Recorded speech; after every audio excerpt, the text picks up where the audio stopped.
Olá galerinha, estamos começando mais um vídeo novo. Espero que vocês gostem do conteúdo. Se vocês gostarem, escreve aí embaixo nos comentários aí gostei. Se inscreve no canal para me dar força para continuar postando mais vídeo e também para não perder os nossos conteúdos, tá bom? E compartilhe o vídeo para nos ajudar, certo? Hoje aqui eu quero compartilhar com vocês uma reflexão bíblica da história do livro de Oséias. O livro de Oséias, vamos começar no capítulo 1, certo? Livro de Oséias. Vamos entender primeiramente quem foi Oséias. Oséias foi um profeta de Deus do século 8 a.C. Estou com a Bíblia na mão, tá? A referência bíblica aqui. Cujo ministério está registrado em um dos livros do Antigo Testamento. O profeta Oséias foi um levantado por Deus para profetizar em Israel, no Reino do Norte. A história do livro de Oséias é muito conhecida principalmente pelo seu casamento com uma mulher adúltera, certo? O nome Oséias provavelmente significa ele, Javé, salvou, certo? Dessa forma, alguns intérpretes sintetizam o significado do nome Oséias como sendo salvação. Tudo o que se sabe sobre quem foi Oséias na Bíblia depende das informações presentes no livro bíblico que leva seu nome. O profeta Oséias era filho de Beri. Acredita-se que o profeta Oséias era natural do Reino do Norte. Na época em que ele viveu, o reino de Israel já havia sido dividido em duas partes. O reino do sul, Judá, e o reino do norte, Israel. Jerusalém era a capital do reino do sul, enquanto Samaria era a capital do reino do norte. Em seu livro, Oséias demonstra ter familiaridade com a geografia e os acontecimentos do Reino do Norte. Por isso, é possível que Oséias que ele tenha nascido naquela região, certo? Que o profeta Oséias tinha nascido naquela região. Curiosamente, o profeta Oséias menciona 3 reis do Reino do Norte, introdução de seu livro, e apenas um rei do Reino do Norte. Oséias capítulo 1 e verso 1. Isso tem levado alguns comentaristas a seguirem que talvez o profeta tenha encerrado seu ministério e escrito suas obras em Judá. Ainda que o foco da sua mensagem tenha sido o Reino do Norte, o profeta Oséias viveu numa época de muita inconstância política interna e um cenário geopolítico internacional turbulento.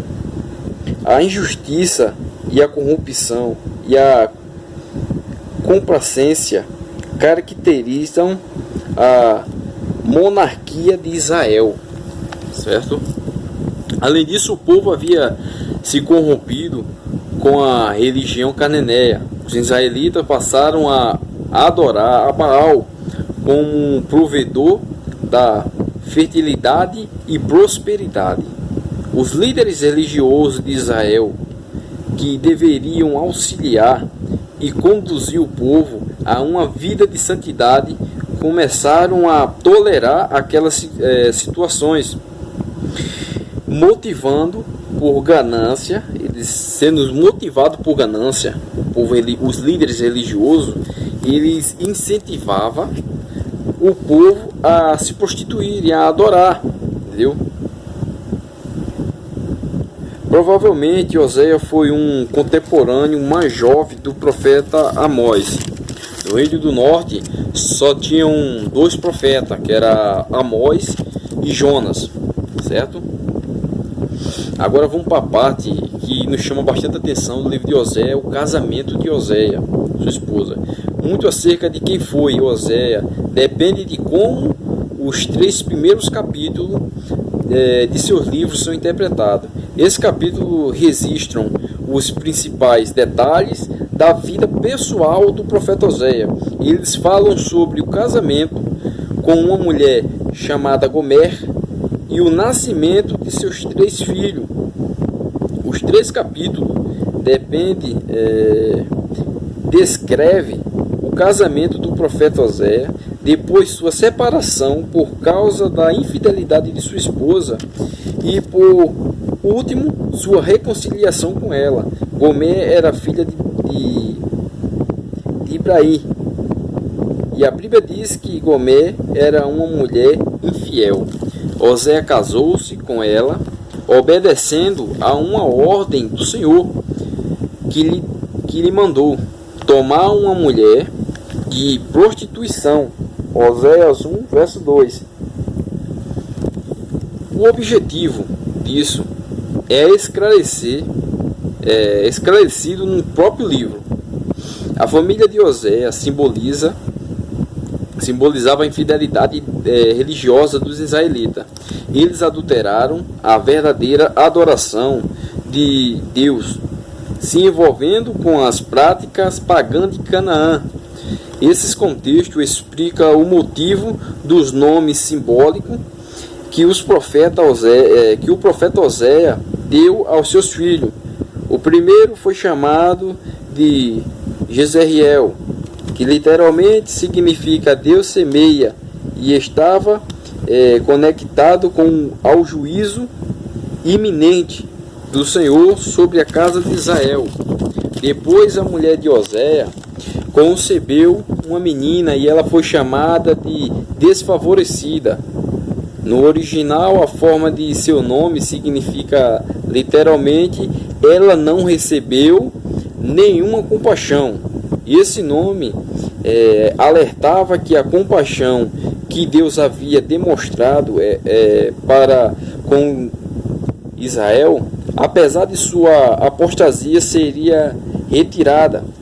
Por último, a esposa de Oséia deu à luz a outro filho, um menino, foi chamado de não meu povo. Esse nome simbolizava a expressão máxima do julgamento divino, indicando a anulação da antiga fórmula da aliança. Consequentemente, ao invés de desfrutar da bênção da aliança, o povo estaria sujeito às maldições que recaíam aos inimigos de Deus. Gomer provou sua infidelidade e abandonou Oséia, adulterando com outro homem, certo?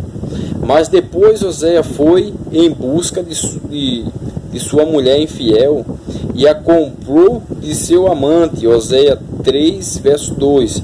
Alguns estudiosos sugerem que talvez essa forma uma segunda esposa de Oséia e não a mesma do capítulo 1, mas essa interpretação é pouco provável dentro do contexto e do propósito da história que é contada. A maior parte dos intérpretes considera que Oséia se divorciou de sua mulher infiel e depois se reconciliou novamente com ela. Oséia realmente se casou com uma prostituta. A interpretação da primeira parte do livro de Oséia, que descreve o casamento do profeta com Gomer, é muito debatida, certo?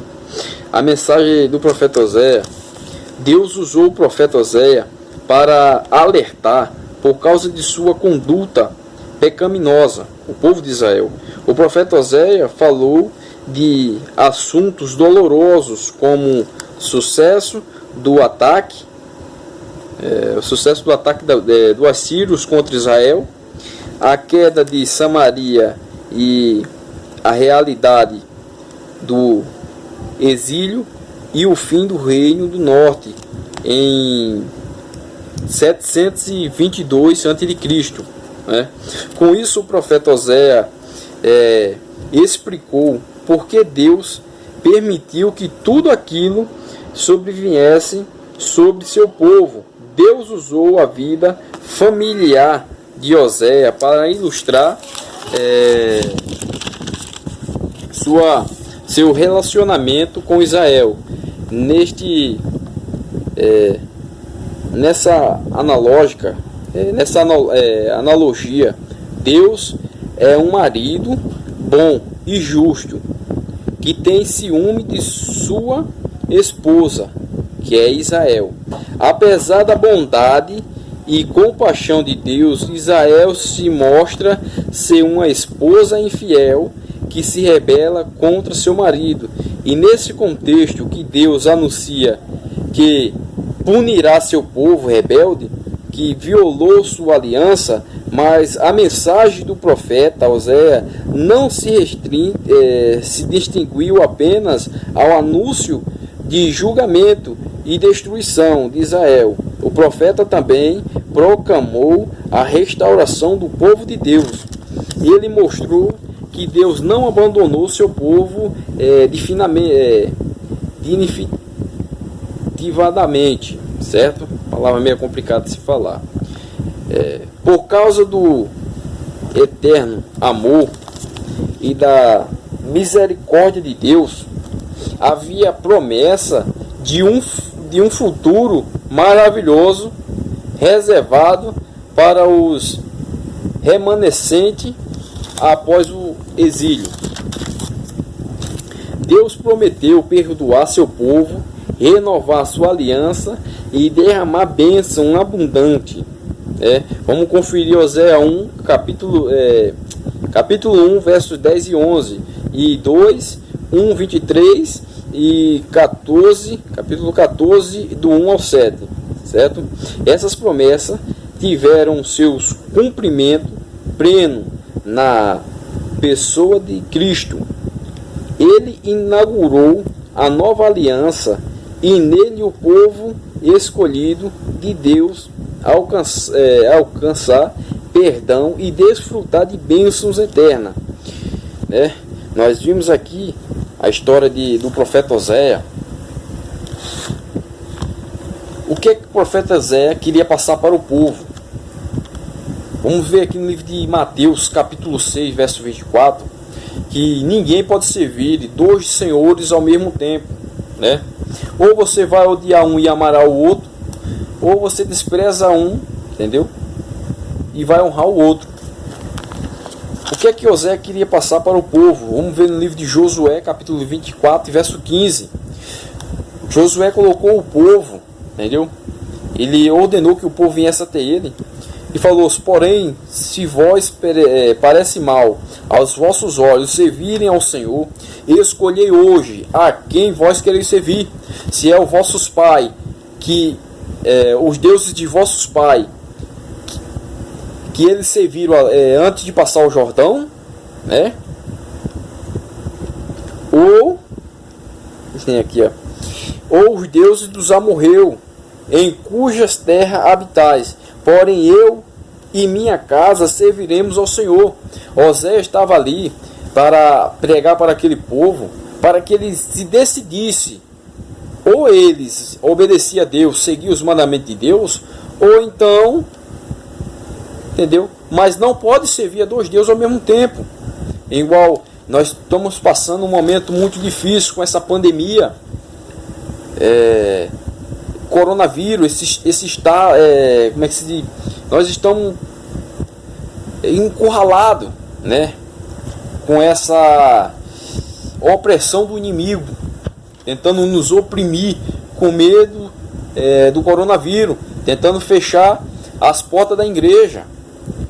A única solução, o único remédio, entendeu, para essa doença, eu vou te passar a receita. No livro de 2 Crônicas, Salomão deixou uma receita para mim e para você, né? Se o povo Segundas Crônicas, capítulo 7, verso 14. Se o povo que se chama pelo meu nome se humilhar e orar, buscar a minha face e se afastar dos seus maus caminhos, então do céu eu ouvirei, perdoarei os seus pecados e curarei a sua terra. Em outra tradução, sararei a sua terra. Então basta nós colocar nossa casa em posição e honrar a Deus, certo? Vamos escolher. Estamos em cima do muro, multidões e multidões no vale da decisão. Vamos decidir de que lado nós estamos, se é de Deus ou se é do mundo. Amém? Que Deus abençoe a todos.